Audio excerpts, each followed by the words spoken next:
Amen.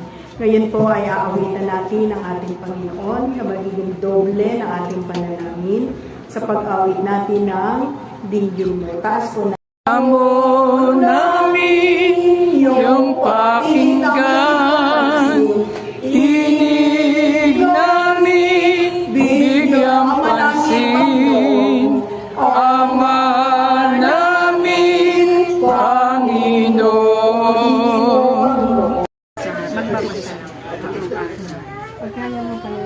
Sa langit, sinabi nila, hindi ba ito si Jesus na anak ni Jose? Kilala natin ang kanyang ama't ina.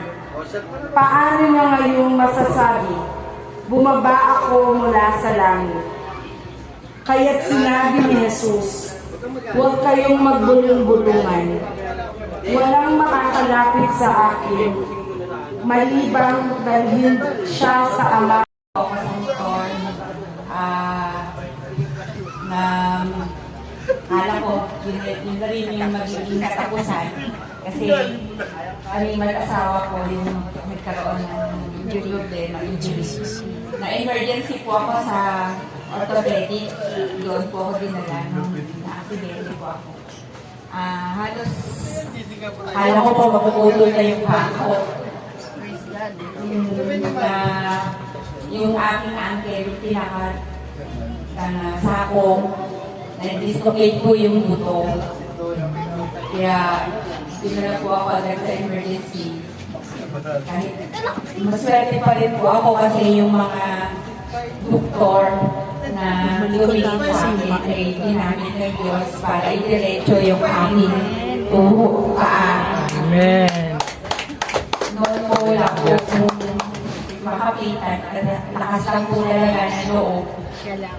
At yun, habang dinidiretso na sobrang sakit ko pa ako, talagang wala po, Diyos ko, Diyos ko yung nagtawag. Kasi sobrang sakit. Mas masarap pa po manana kaysa may aksidente na ganito. Yun, na-confine po ako sa hospital, sa orthopedic, halos isang buwan.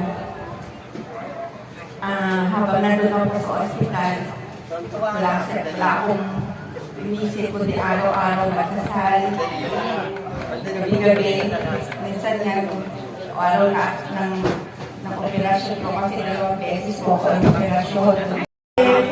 Natutuloy pa rin ang pagganap ng anniversary sa Puong Nazareno sa lugar na ito.